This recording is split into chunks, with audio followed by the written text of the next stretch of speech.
At 1 year old, Carson Rudder was developing like any other baby. A baby who had just started saying mama, papa. He would say bubba fluff or butterfly. Carson had his fair share of problems. He was born with spina bifida. But before his first birthday, his parents say the only real problems he had were he was paralyzed from the knees down and his neck was starting to curve. That's when they were referred to Dr. Atik Durrani. He had a great personality. He was very easy to like. Dr. Durrani was a well-regarded orthopedic surgeon at Cincinnati Children's. He had been through so many procedures already with the spina bifida.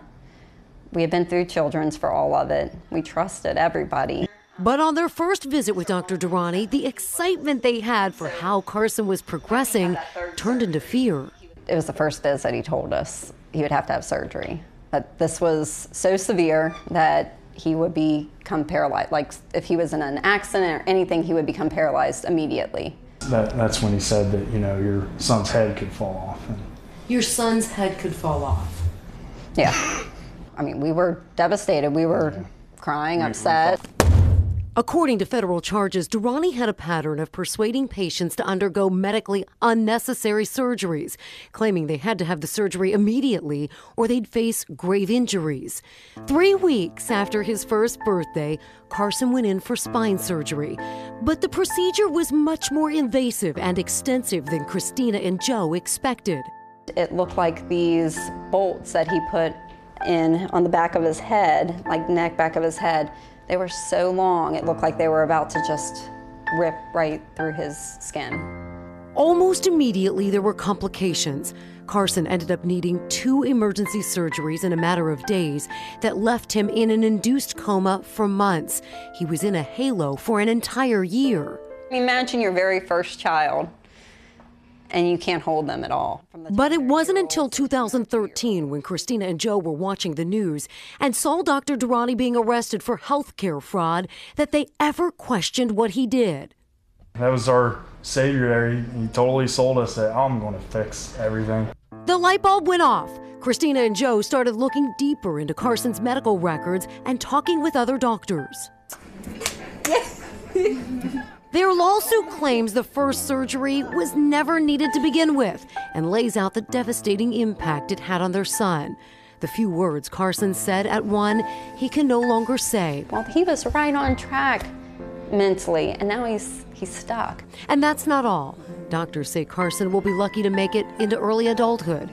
He was so happy to do all these surgeries on Carson and not give 2 craps about how he would turn out at 12 years old like he is now, because this kid is suffering.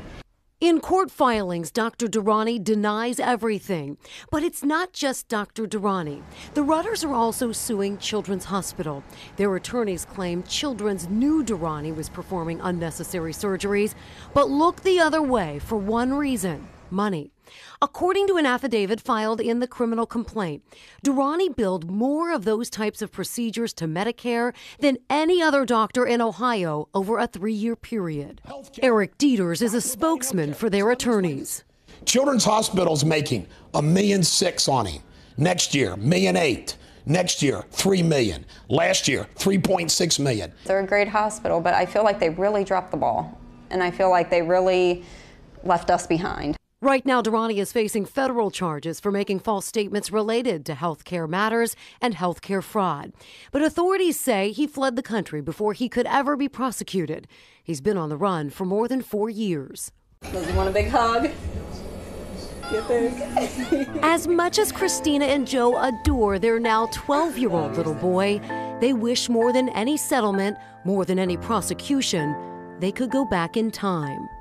He could have maybe been more productive and had a longer life, and now I feel like, my baby's going to be taken from me. Civil lawsuits against Durrani and Children's Hospital are scheduled to go to trial this summer. We reached out to Children's Hospital and their attorneys multiple times. A representative for the hospital told me they don't comment on pending litigation. In their court filings, they deny any negligence or wrongdoing. I also reached out to Dr. Durrani's attorney. He too said they don't comment on upcoming trials.